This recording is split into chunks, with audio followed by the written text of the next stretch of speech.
Welcome everyone to another episode of Notes from the Aleph. An Aleph is a high point from which all things are visible, and from our vantage point, we'll be looking at tabletop RPGs, their design, and the theory behind those design.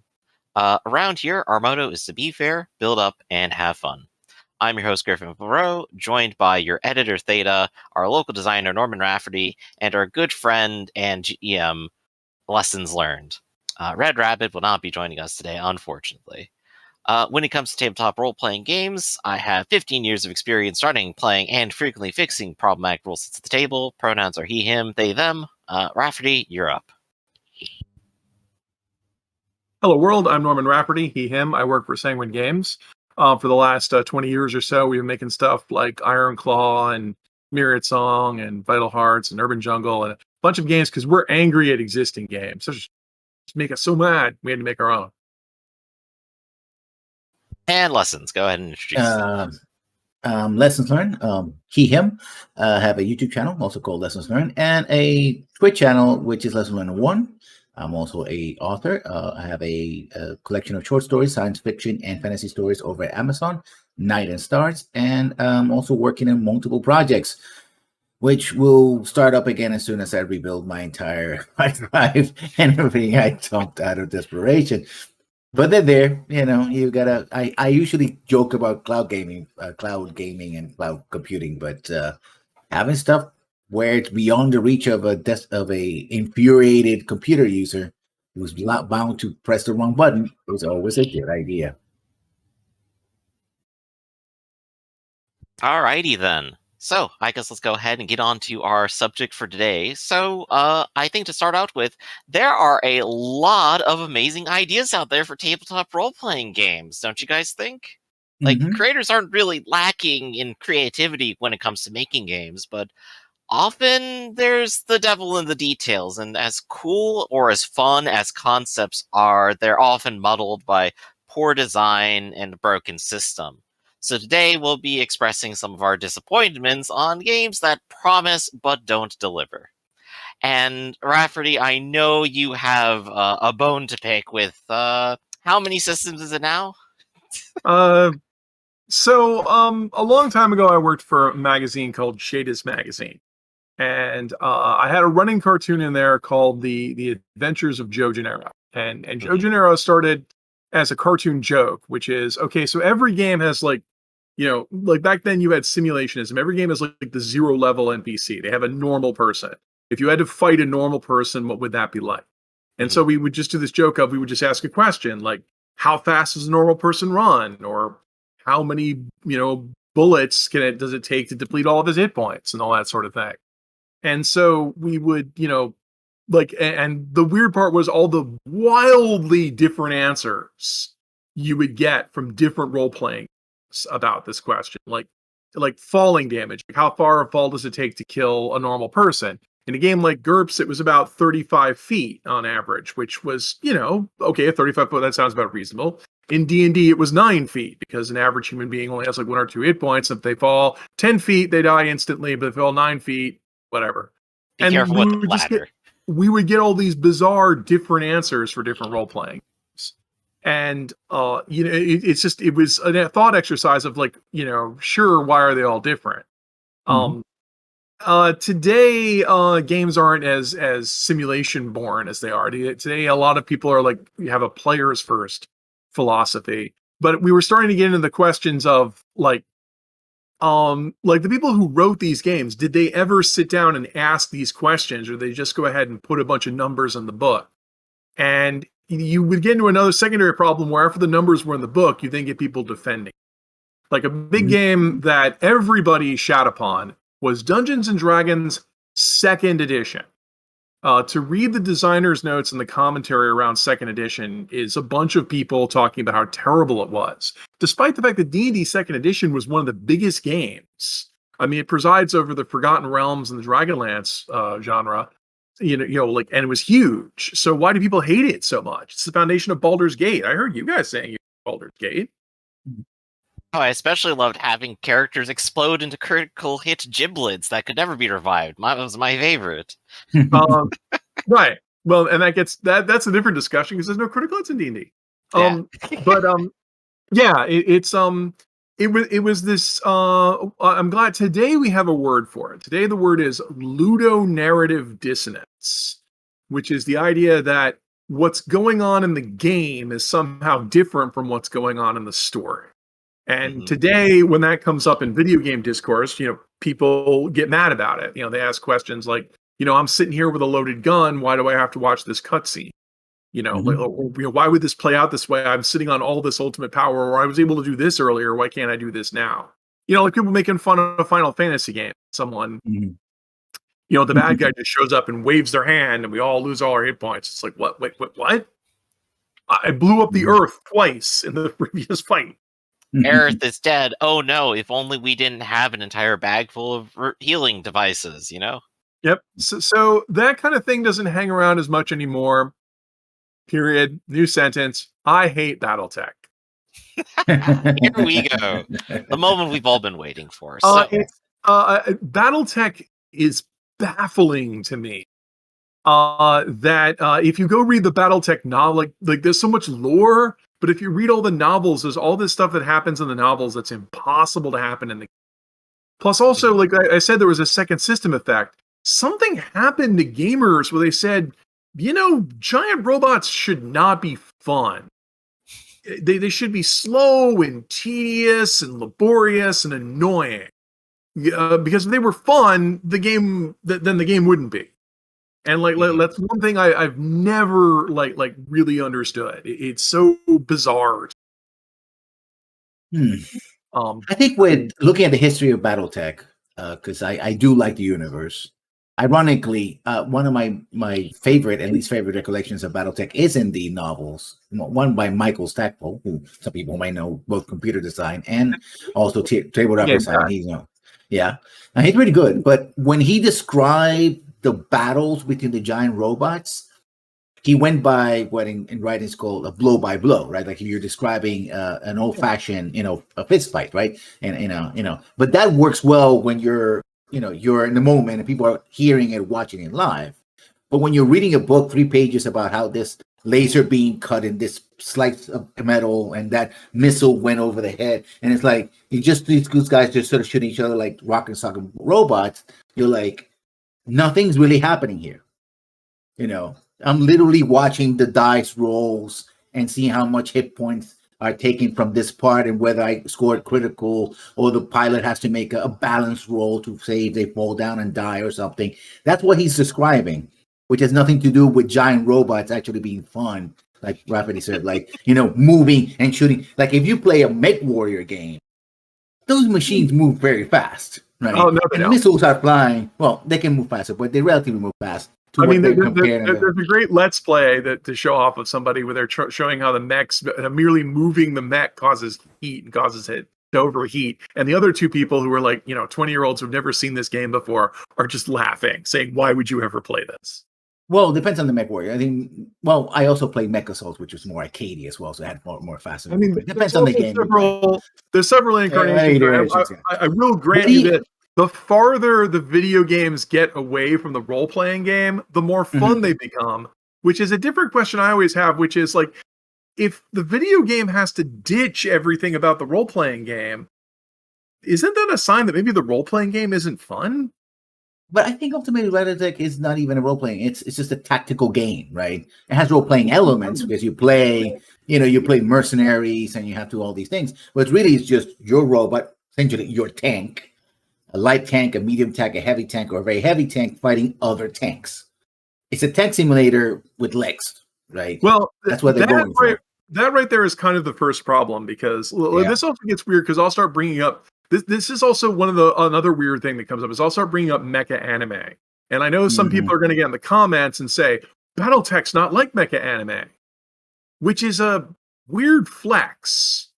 It's like, that Gundam thing that's so popular, they build amusement parks and giant life-size replicas and sells a gazillion models, and everyone loves it. We're nothing like that.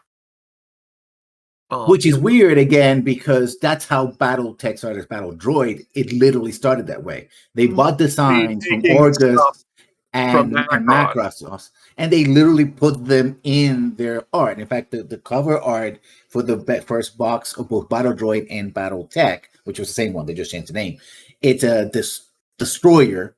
It's called a Macross, and even has on the leg the symbol for the UN Spacey, which is Oh cool. yeah, no, and the Invid troopers and all that. No, yeah, they did a Harmony Gold thing. They literally took a Japanese thing, removed all the Japanese stuff, put in some pro-fascist stuff, and slowed everything down. Like these giant robots where you'd have pilots who could dodge guns because they would look to see which way your barrel was pointing and move out of the way, and leap on people and use plasma swords. They said, no, that stuff's too fun.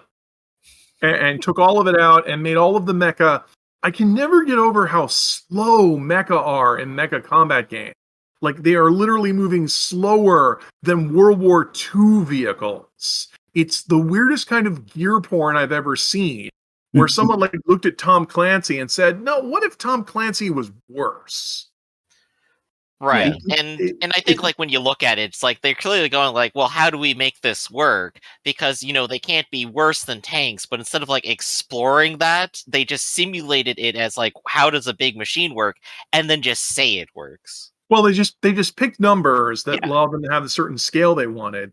But I'm arguing as the designers, like they could have picked different numbers. Like they keep coming up with backstory of why everything sucks. They keep saying, well, the war caused all our technology to get worse. It's retroactive explanation. Yeah, that's the key of it.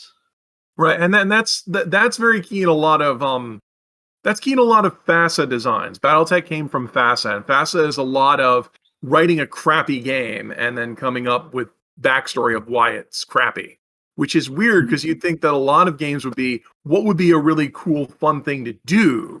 And then do the fun thing, and then come up with excuse. But of course, you could argue from the other perspective of some people did find this fun. But other people do actually, yeah. And I really think that there's one reason why BattleTech keeps hovering at this EVE Online level of popularity, where there's some people who really love it and they don't want it to change, and like a lot of problematic aspects of it, and they really like. But it can't. People keep asking, why can't this go over? Like, how come giant robots don't work? How come Titanfall had to pivot to Battle Royale with Apex Legends? Like, how come the giant robots games keep disappearing? Or why can't BattleTech become more popular? I think it's really because it's this weird loop where they're so mired in being what they've decided BattleTech is and what they've decided isn't fun. Right. It's very much the case of like, when people end up creating things, they don't want to try doing something like dangerous where it's like we could put out a risk and people could not like it. They want to kill the thing that's already popular, so you end up replicating that. You want to pirate off of like someone else's success. It's why every MMO is like, oh wow, killer, quote unquote. Also, I think in gameplay, if you were to go and try to emulate the fundamental difference between something like Western and Eastern mecha, if you want to call it that way, or mechs or giant robots, is that in the East, the design philosophy goes all the way, at least to World War II, is that your planes, your tanks have to be very light, very maneuverable, and very fast. But they're weak on armor. So it's all about the pilot, right? Your pilot is so good that he can dodge laser. Yeah. Now I have to get the deep lore here, because if you're a hardcore Asian mecha fan, let's go Japanese fan, they usually split the genre into what are called super mecha and real mecha. But real mecha are what you described: super light, super evasive, super dodging. And then there's the Mazinger and the Go Nagai stuff. Get a Robo, there we go. That kind of stuff. Where the robots are. But that is ironically that is the hero, the samurai, lone warrior against the horde of enemy robots. Shonen. That can. Shonen, and they can do both. They can take a lot of damage. They can tank everything most of the time, at least in the beginning. After the enemies get stronger and stronger, of course. So it's more the tension goes up. But also they can do for LOC. I mean, come on. Yeah. I mean, then he just gets blown up in the end, but still, you get super messenger and all this other stuff. Yeah, basically, yeah. Yeah, and you don't see either of those. Like by the time people love to make fun of Woosley and the Spoony Bard, and a lot of the when the Final Fantasy games became westernized, and make fun of that. I'm not sure why mecha combat gets a slide. It was like when they westernized Final Fantasy, that was terrible. When they westernized mecha combat, no, that's fine. Yeah, because I think again there is a tradition in the West of essentially tanks, right? It's making tank combat cool because now you're in the robot with all That the is guns and all the cool. laser. Yeah, I mean, yeah, but There are it's people not, who are into their it war makes it, games and tanks. it makes it sci-fi because I think there's a limit to how cool But you my, can sci-fi a tank. I think. right, but my issue is sci-fi tanks, like even modern day tanks, are faster and more agile than these mecha. These mecha are normally chugging along like 40 or 50 miles an hour and are 30 feet tall. Modern tanks can get 50, 60 miles an hour and have depleted uranium armor. I Yeah, mean, they're ridiculous. but again, if you watch a simulator, you would have to actually go and try to, again, if you want to compare the more direct comparisons, you have to actually make it like a fighter plane, right? Like essentially transform your mecha, like your Macross. That's a fighter plane that can turn into a giant robot, right? But first and foremost, yeah, it's Gundam, at least in space, is very much a fighter plane that just happens to be, or spaceship just happens to be in a robot form, right? Yeah, Battletech Yeah. used to have those, but when they did their big revision after they lost their licenses, they deleted them because they were the LAMs, land air mobile and Air Max. They deleted those because they were too much fun because they were too good. So let's focus back on like promise and delivery here real quick, and let's keep it on BattleTech for a second because I think there's a fun example here. So BattleTech is like this entire universe where there's like this big space opera warfare kind of going on. You have clans, you have different factions going on, and there's lots of cool political intrigue, but you don't get to be a part of it. So No, Rafferty, since you have the most experience with it, what is when you make a character, let's ignore character creation for there. When you make a character, what kind of characters do you get to create in BattleTech? Mainly, well, the closest it gets to that is that you're supposed to be a knight in modern or futuristic shining armor. But again, that's the fiction around it. You're a merc. Yeah. You're a guy who's sitting in the cockpit who's going to kill a lot of things to get a lot of money if you survive. Which is a very limited angle to reach into that universe full of promise. You're stuck in like this podunk little scrap mech trying to get by. And this depends on which version of the game you're playing. Okay, because I've only had Mech Warrior. I only had the first one, Mech Warrior, which is the first role-playing game, and Time of War, which I believe is the latest, but someone might correct me on this. Both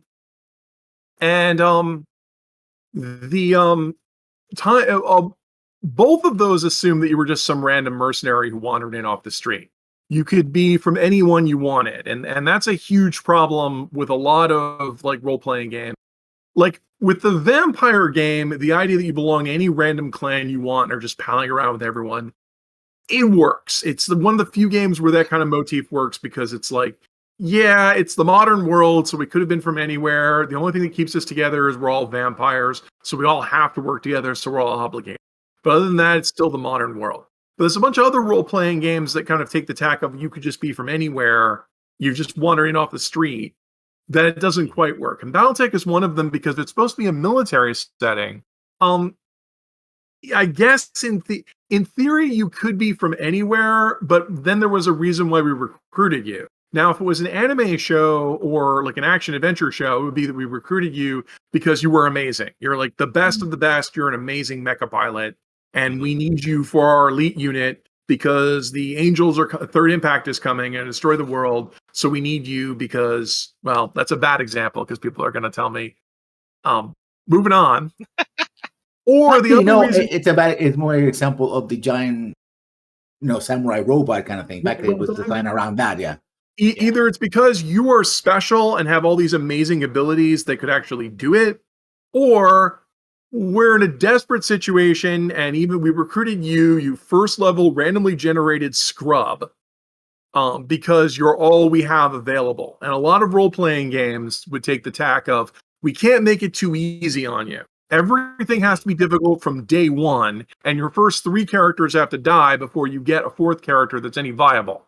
Unless you're dating the game master, in which case they might just give you free or you decide that you're going to be the GM and you're going to put in your GM PC, which has a special character who's a black knight with a giant axe, and their mech is better and faster than every single other thing on the board. Yeah. I mean, as much as I love Michael Stackpole's books, it's like there are moves in there that you just read those and go, that's not something that's really in the game. But he's writing a book, so he's not beholden to any. Yeah. So right, I mean that's where I think we said this in previous ones where I've said like, okay, can you guys just write down the novel that you're obviously writing and get back to me? Yeah. Yeah, Yeah. I think that's been like that's really, I guess, elephant mecca in the room. I think that's the reason why this game isn't more popular. That's why I compared it to Eve Online, because there are people who love Eve Online, the MMO, and obviously it has players, but it's going on for a decade or more. Mhm. But new people find it almost impenetrable, and it's never broken into huge WoW killer numbers because. On one hand, it's not a WoW killer, so more power to them. But on the other hand, it makes no effort to be anything accessible to anyone. Yeah, I'm gonna give another example of this, which is not BattleTech, not related, but it's gonna might surprise a lot of people. Yeah. Savage Worlds. Ooh. And I'll say why Savage Worlds. Because Savage Worlds attempt to do two things at the same time. Wants to be a pulp game, right? Wants to be pulpy, 1920s, 1930s, whatever. And it kind of gets there a little bit, but then also wants to be a generic rule set for everybody. Mm-hmm.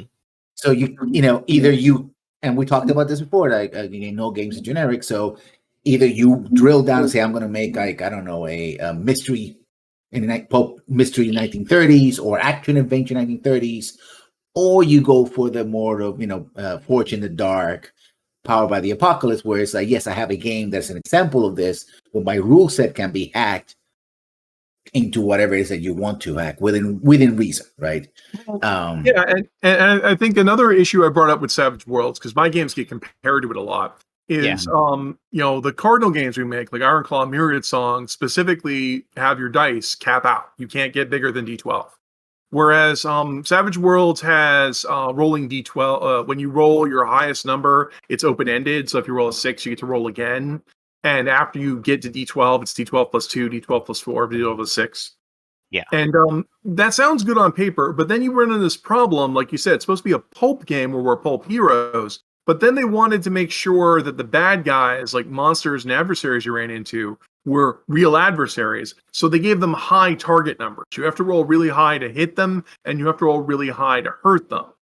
And that gets into the problem of, well, if it's random and it's low, then there's often like we won't make any progress. That means we have to do several trials to hit this guy before he goes down, which means combats take a long time, and we don't feel like pulp heroes. We feel like desperate people trying to get a good lucky roll. And if we don't get that good lucky roll in the first 3 or 4 tries, we're probably going to get torn up or lost. Now they have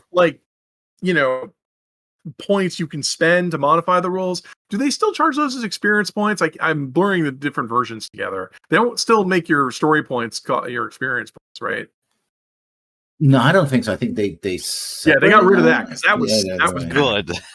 Yeah, you still have those points that you can spend to get there, but you don't really like on some of the published adventures that I've been on. You don't really have enough of those, and it can get very frustrating because there's very little to get around it. So Savage Worlds isn't on my hate list. I don't hate it that much.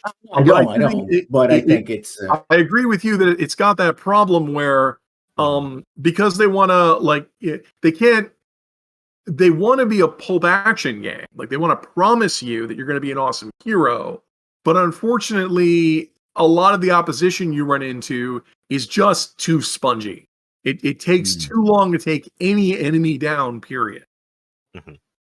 Yeah, and the mechanics themselves, I mean, they don't have. I mean, they do have some rules for it, but they don't really feel like, oh, hey, I'm a hero, I'm a vigilante that can jump into a bunch of bad guys and starts punching them and punch one guy and kick another guy and jump over somebody else, right? And that sort of punchiness of being a gumshoe, or the opposite where you're outnumbered.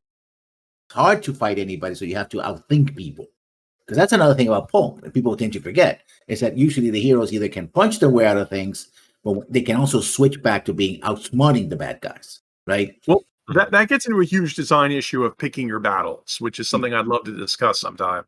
Yeah. Because a lot of role-playing games can't make up their mind. A lot of them came from, there's so much roguelike DNA in role-playing games. where the idea is that if I'm not killing the player characters, or the player characters aren't failing a lot, they obviously aren't being challenged.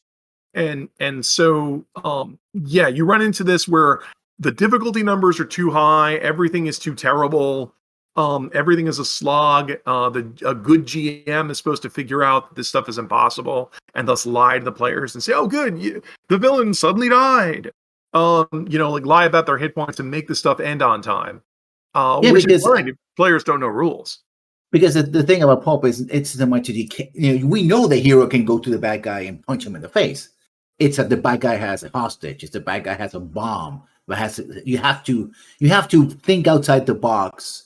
Yeah, the thugs are there to have that moment when you start punching the car and drive around, and then I love the way you're thinking because you're getting really into a lot of meta. This gets into the how do we kill Superman debate, which is I've already argued that our goal is not to kill. This gets into promise and delivery. The goal is not to kill the player characters. A lot of older games like Dungeons and Dragons still have that baked into their DNA of if we're not killing you, then you're not having a good time. And now that modern games, you don't randomly make your character, you make a bunch of choices. They tell you how your choices should inspire you, make the character with whatever role-playing decisions, personality, aspects, gender, expression, whatever it is that makes you happy, and make a character that is an avatar that gives you joy. Okay, now watch it die. Like that's spend hours of investment and just watch it all go away instantly. It's wonderful, isn't it? Right. And it's a mixed message but of course people will say, well, if you don't like the rules, you could just change them. And yes, that's what we're talking about today, which is not liking the rules. It's like, well, what if, and I hope we're all sitting down, what if we had good rules to start with? No. Another problem that I have is, and I hate to bring them up because just mentioning them just makes my let the hate flow. Blood boil. Rifts. I always have a counter argument with that, which is I've never had a rules argument during a Rifts game. Oh, wow. Because no one cares. I mean, we just all said this game. For some of the perspective here, Rifts is $1 million property. People are surprised by this. That's basically Palladium role-playing games just threw everything in a big blender. Rifts makes no sense. You have guns that shoot for miles. You've got mega damage armor that bounces bazooka shots. You've got cyborg dragons, and Canada is infested with vampires. It makes no sense. Oh man, there's a pin to put right there. Just not being able to predict what's happening. I'm going to put a pin on that. Yeah, that's everything in the blender. And I think with the Rifts is, well, the reason why it's because the whole system, it may not have started that way, but eventually became we got to sell more books. So, might not be the intention. The intention, I think, was you can do whatever, which is not a bad intention, be freedom. But then all these incongruous rules about having for your magic, but your mega damage for your giant robot, and I'm a mage. Fireball does 500 STC. Yeah, that never actually does anything because even though 100 STC is one mega damage, it's not a direct 1-to-1 either. So you're not gonna do anything. You can do. What a pain. You roll d20s to hit, but skills use a percentile system. Skills are a flat percentile system, whereas attack rolls can have positive and negatives. The psionic system, I believe, uses a resistance roll, which is a different thing. I think it's just saving throws. As a ludonarrative dissonance, it suffers from, I think, a lot of post-apocalyptic fiction suffers from, where, and I always say there's a post-apocalyptic situation where if you say, this is a post-apocalyptic scenario, cool. Are people suffering and living on the margins, stuff like that? No. Now we have new cities and new civilizations. That in magic is you're no longer in a post-apocalyptic, you're in the Renaissance, right? You're in a new world. But Rifts wants to have it both ways. Vice wants to have all the ways, right? He wants to be fantasy, he wants to be giant robots, he wants to be post-apocalyptic, he wants to be new world, he wants to have literally the same time. At the literally same time. And I'm fond of quoting H.G. Wells, which is if anything is possible, then nothing is interesting. So you basically have this problem that not everything is possible and nothing makes any sense. So you don't figure anything out in Rifts. It's just you show up, you play your badass warrior character with your Venderant swords or whatever, and roll some dice. And I have to imagine that some people play it because they're still making it. I think all my experience, I think I've seen a lot of people collect the books. That's what they do, right? They look really nice. Yeah, they look nice in your. If I were to take this closet, all my all my stuff in the closet, and just put books in there, I could probably get to about half of the current library right now that they released since the late 1980s, maybe a third. Maybe. I would actually need a library just for Palladium products, because also every Palladium product is also compatible.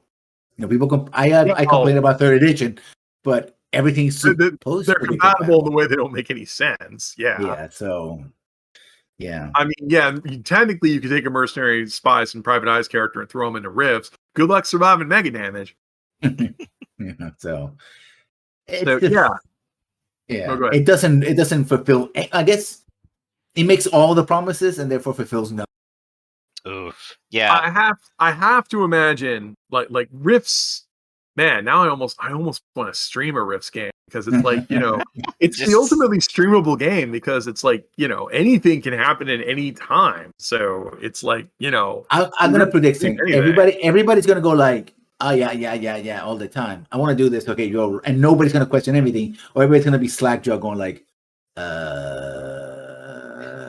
well, I mean, in fact, the slack-jaw thing is the thing that you've explained. Like I don't think, I don't necessarily agree that Rifts is a game that promises and doesn't deliver. I think it promises you everything and then gives you everything. It's just everything is not what you want. In previous streams, I've been complaining about how, in poorly realized settings like Dungeons and Dragons, there's a huge problem of that I can't wrap my brain around stories or mysteries because there's so much about the setting that could just undo or change all of that. Like, assassinations don't make any sense when we have resurrections. Overland travel doesn't make any sense when we have teleportations. Unanswerable questions don't make any sense when we have legends, lores, and communes and that sort of thing. And so there are all these things that, if you just employed them for 5 minutes, we could solve our problem. And but you don't. And then it makes me feel silly that I'm living in a world where we have all this stuff, but none of it works. And so I can't make any sense and I get bored. I kind of have the same problem with Rifts where, I would stop trying to make sense of the world and just think, wow, it's really cool. I'm a hyena with psychic power. I mean, at least if I got to be awesome, I might not care. That's why I said it might be really good to stream. Because I'm one of those people I think is a little more story focused. I mean, I'm not sure. I hate saying that because people will come back and say, really? But by story focus, I mean like this.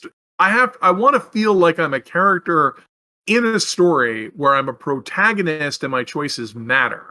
And that's why I'm getting away from games which are roguelike, where you're succeeding because of random chance. Not necessarily bad, but that, writing a story by random chance isn't necessarily going to be good.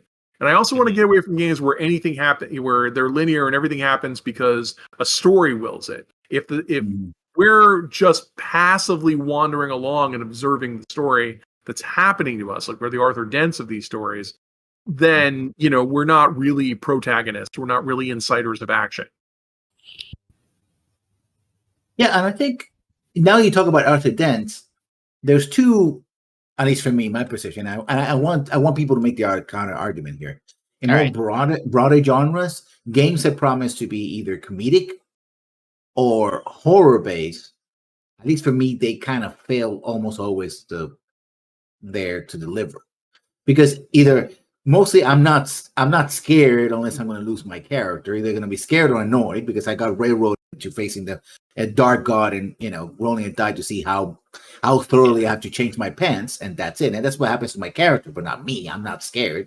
I'm just annoyed and going like, okay, so this was going to happen because you see horror from beyond stars. There's a horror table. I have to roll on the horror table, and that's it. or comedic no. because the comedy depends on the players and the GM trying to make the jokes. And the best you can get is people politely laughing. It's like, that's a reference to Bugs Bunny. Oh, God. Yes. You know the one I'm talking about. Yeah.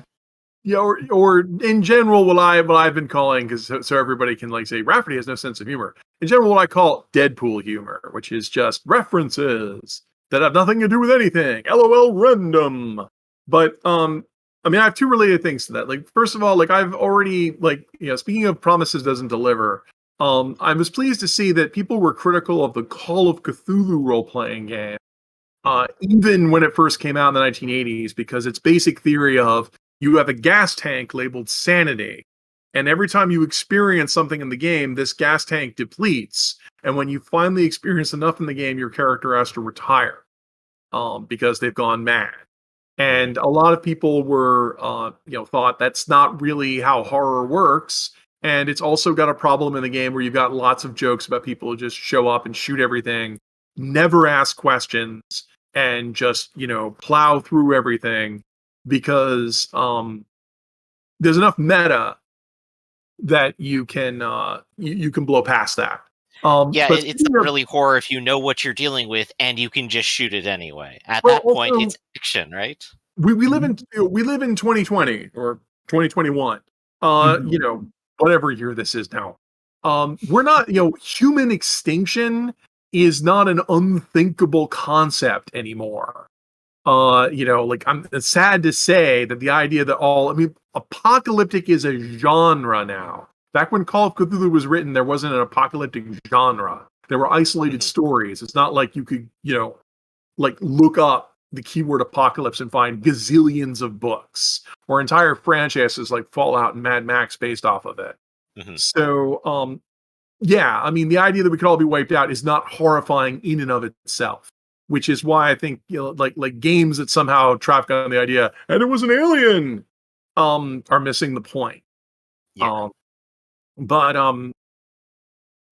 I've already ragged on sanity. But speaking of humor, speaking of promise and deliver, let's give a positive example. The Paranoia role-playing game is really good at being funny. And the reason but Paranoia succeeds because it knows what it wants to be. You're all inept, like you're supposed to be inept, because that's part of the fun.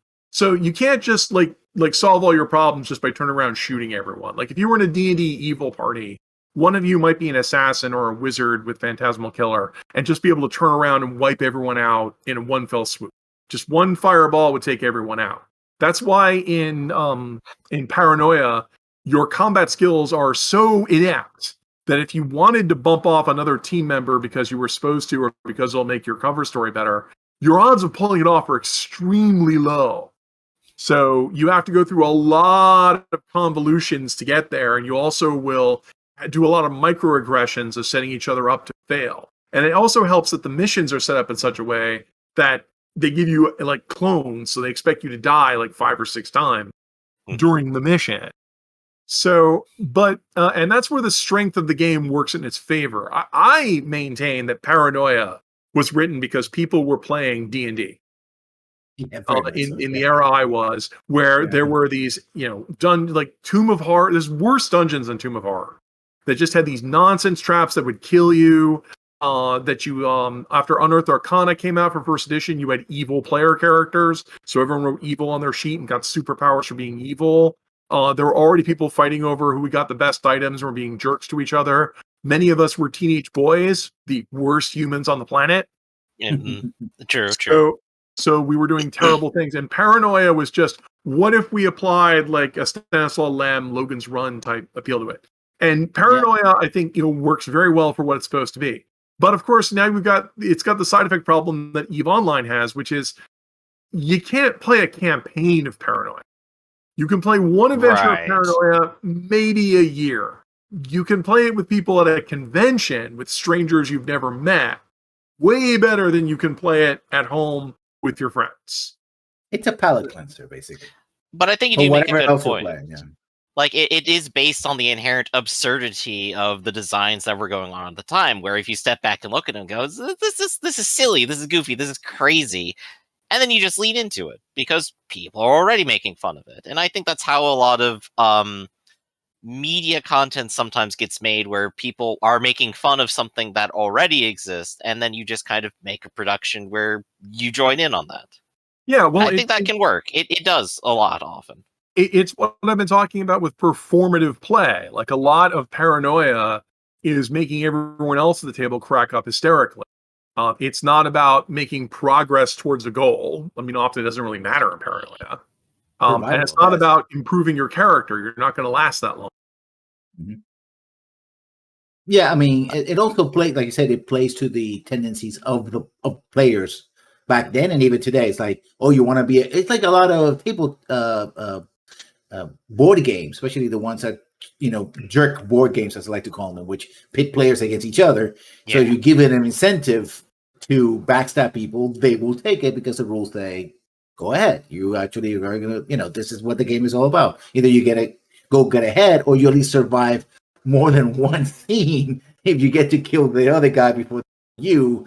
But in paranoia, usually if you manage to kill somebody, that either can get you killed yourself because you were not supposed to do something, or just sets you up to getting killed by a third party.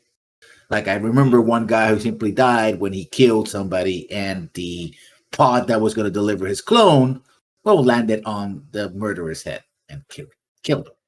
So paranoia is. Oh, go ahead. Oh, go ahead. Okay, so paranoia is a good example of something that actually does succeed at delivering on what it promises. Let's go back to stuff that doesn't, though. I have an offer on the table, and I think this will probably get a reaction. Shadowrun. Pasta again. So Shadowrun is really cool. Let me start by saying something nice before I say bad things. Shadowrun has a very interesting setting that, despite it being goofy and a really weird concept where you have elves with machine guns hacking computers, it comes together and makes something that makes at least sense. And when something happens in the world, you understand it probably happens because someone has a unique ambition pushed forward by the themes of the setting, which are like capitalism, greed, power, those kind of things. So that's the good part of it. The second good thing I have to say, that is, it's really good when you want to roll a bunch of dice and say, I'm really good at shooting guns, and then you shoot really well. I think it does that part decently okay. What it doesn't do is everything else, because it promises a whole lot within the setting that it's set up and all the cool things it says, and then you don't get to play them that way. Well, I'm gonna. I guess today is the haterade day. It is. This is the haterade episode. This is what it's built for, right? So here's Rafferty explaining Shadowrun. The concept You behind go. Shadowrun is that the ancient Mayans knew that Tolkien elves and dwarves existed. And so in 2012, they warned everyone that there was going to be a great transition and everyone would turn into elves. So, and then it turned out that First Nations spiritual lore was actual real magic that could affect the world. But it didn't matter until white people took it over and wrote it all down at MIT. Well, there's the part about that's an ongoing thing within detonating the setting. volcanoes in the United States, but Yeah, they detonated volcanoes, but I also just want to point out that, like, And stop nukes. all the magic comes from, like, all the wizardry and that kind of stuff comes from there, whereas the shaman stuff is all wishy-washy and vaguely defined. But Yeah. the shaman stuff is demonstrated, at least with the setting, as being something that is equally powerful and considered on par with like whatever the hermetic white people magic is doing. Already has succeeded, and as a big bonus to Shadowrun, makes First Nation people actually important and relevant to the world and a staple of the setting, rather than just throwing them off the side. I approve of that. They are featured. They're good. If they fixed it in the recent edition, because in the first few editions, they just said shaman magic does whatever you want, which is a mother may I. It's asking GM what it does. I think what I've read is like a lot of like the third and fourth setting stuff where they have like one of the big events is the Ghost Dance, where shamans get together and literally stop a bunch of nukes aimed at them. Right. Okay. So I mean, Cementing their power as important. there's all this stuff that other people who are not you did. Then you go to play the You game. definitely can't be a shaman who stops a nuke, by the way. Yeah. When you show up to But play let's the talk- game, you discover that the elementalist guy has all the cool attack powers, and you've got, Summons are interesting, right, but it's weird. But let me talk about like stuff that you don't get to do. So what you don't get to do is to be a cool technomancer, and I think I mentioned it briefly before. So in lore, the way they present technomancer is you're cool and dangerous. You can hack into anywhere at any time, faster and better than anyone else. You can bring down entire systems just because you're weird in an instant. And in play, you don't get to do that because you don't have any powers. You summon other things that have powers for you, and then you have no defenses when people try to hurt you in the Matrix. Because a hacker can always unplug or be at different levels. You're always at the level where you take damage 100% all the time, and you just got to suffer for it. You don't even have equipment to absorb it for you. There is a theory in game design that infects a lot of these games, which is the idea that, okay, we have to have balance. So if you're good at something that gives you a lot of agency, then we also have to have something that is a known unknown, a vulnerability that you have that makes you vulnerable to something. In that abstract sense, that everyone go, yeah, that sounds about right. I should be good at some things, but bad at other. But then they make the mistake in games like Shadowrun, which is, okay, if I'm really good at a certain like narrative type, if I'm really good at like computers and stuff like that, I should be so good at computers that when other situations show up, I'm useless. Right. You don't get to experience a third of the game, and that would be a problem here in the design of Shadowrun. You have 3 different frames, and you get to participate in one of them. Right. Yeah. And then you run into the problem where, and then the thing I am participating in bores the shit out of everyone else. Yes. Because for some reason, Shadowrun decided that multitasking is not a thing. Shut up. No such thing as multitasking. We're we're doing it right now.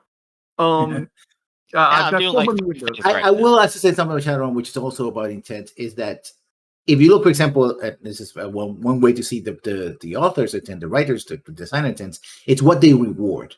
And if you look at the table of first edition Shadowrun, essentially you're supposed to be a paladin. You're supposed to be the goodest goody two shoes. They reward you for helping people and all that. But nobody plays Shadowrun that way. To contradict you, the name of the game is Shadowrun. You are a karma table runner. Yeah, but that's not how karma points work. You're a runner in the shadow. You're supposed to be stealthy. This is another promise and doesn't deliver. You're supposed to stick to the shadows and not because in a cyberpunk noir world, your rights don't matter, and there are private military corporations in the street with those giant tanks. Speaking once again how 2020 is terrible. They will destroy you because they have better, weapons than you and will just crush you. So your goal is to fight other criminals and to avoid that kind of stuff. Pause, new sentence. That's what I would be saying if Shadowrun was a good game. Instead, Shadowrun is you can just order your own Akira laser cannon from the mail order catalog and wander around with it. And when the police show up, smash and grab. Right, and when the police show up, they're doing this kind of weird RoboCop thing of where they're always undergunned because they've heard that, and, because they saw some anime where the police couldn't handle the giant robots, or the boomers or whatever, and so you are unstoppable and nothing can withstand your death. Also because you're 5-player characters or whatever, you outnumber the GM, and you guys have done nothing but read this book about combat rules. So 4 of you are unstoppable death machines, and the 5th played a Techromancer for some reason. GTA the game, basically. But actually, this gets into something.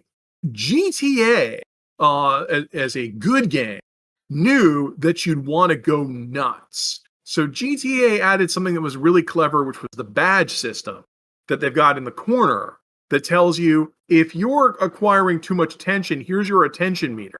And the higher this gets, the more difficult it is to play the game. It's not fun when the helicopters are showing up and guys shooting rocket launchers at you.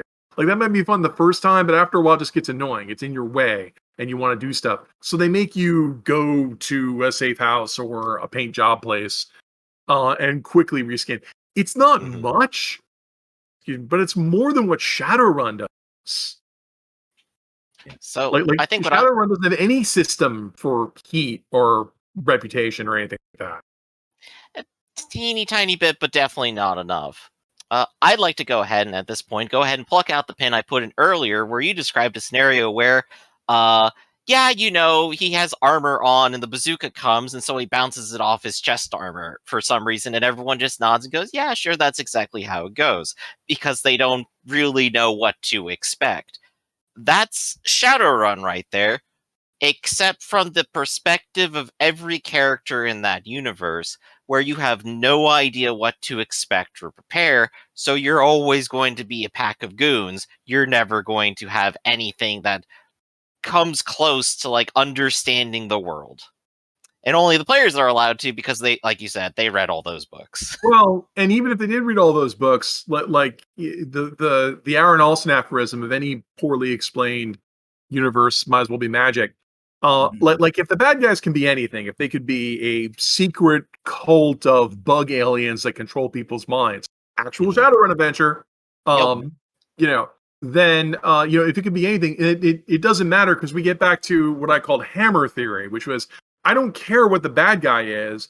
I'm a street samurai, or I'm a street wizard. We brought Toxic Wave, we brought bazookas, we brought lasers. We don't care what it is. When we meet it, we're going to shoot it. We weren't going to do anything else when we met it. There isn't anything to figure out. There's no weaknesses to exploit. There isn't any parlay or anything like that. We're just going to shoot it. And also, like I said, promise and delivery. It's Shadowrun. You would think the theory is we want to avoid it. You think they'd be hiring you to steal something or go into this place and take this without anyone noticing. And a lot of some of the adventures are written that way. Some of them are scripted that it won't work. Right. But you think the thing would be, I want to avoid attention. And the answer is no. In Shadowrun, you just blow the crap out of everything. It's hysterical. Everyone thinks it's hilarious. And if you're playing Shadowrun, you're having fun, more power to you. I don't want to. I know I'm talking about games that promise and don't deliver, but if you're playing these games and you're having fun with them and what they present, then that's what's important.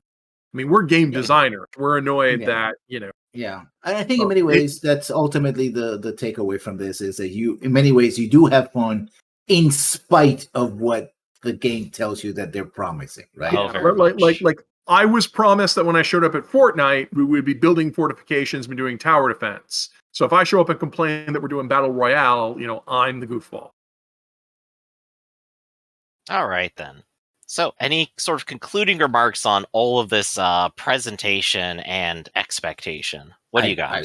I give it to Rafferty. I think you can actually give good. You got a good conclusion. What do you got, Rafferty? Yeah, and I already got mine. It's kind of like, we're complaining as designers that these games, when I also talk about no bad game, no bad players, only bad games.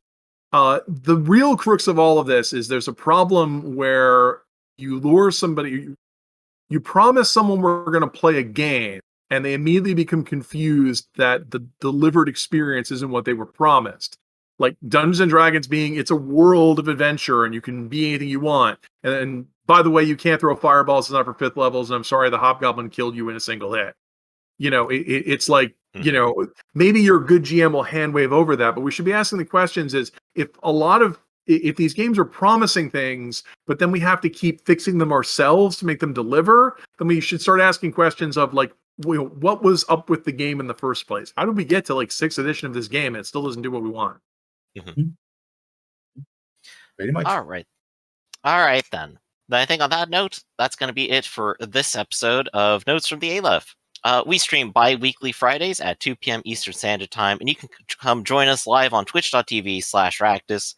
We also stream and record weekly tabletop games at the same channel, and you can come join us when you start at 10 a.m., 2 p.m., and 6 p.m. Eastern Standard Time on Sundays and Wednesdays. Norman Rafferty here is a partner and writer at Sanguine Games. Check out sanguinegames.com and join us on the Reddit and Twitter, and look forward to the upcoming Book of Quarrels Ironclaw expansion book, where you can engage in your own pirate adventures. Don't forget to check out and book RedRabbit over on startplaying.games as RedRabbit. And Lessons, where can we find you? You can find me here on Twitch on the Lessons Learned 1, Monday through Fridays, as soon as I get everything back in order, and also over YouTube, where I'm working on new projects. Mostly the stuff I'm doing right now is Mass Effect related, but also generally comments on video games and narrative and the like. So check it out. All right. And of course, be sure to like, comment, subscribe, and come see us all again. Till next time.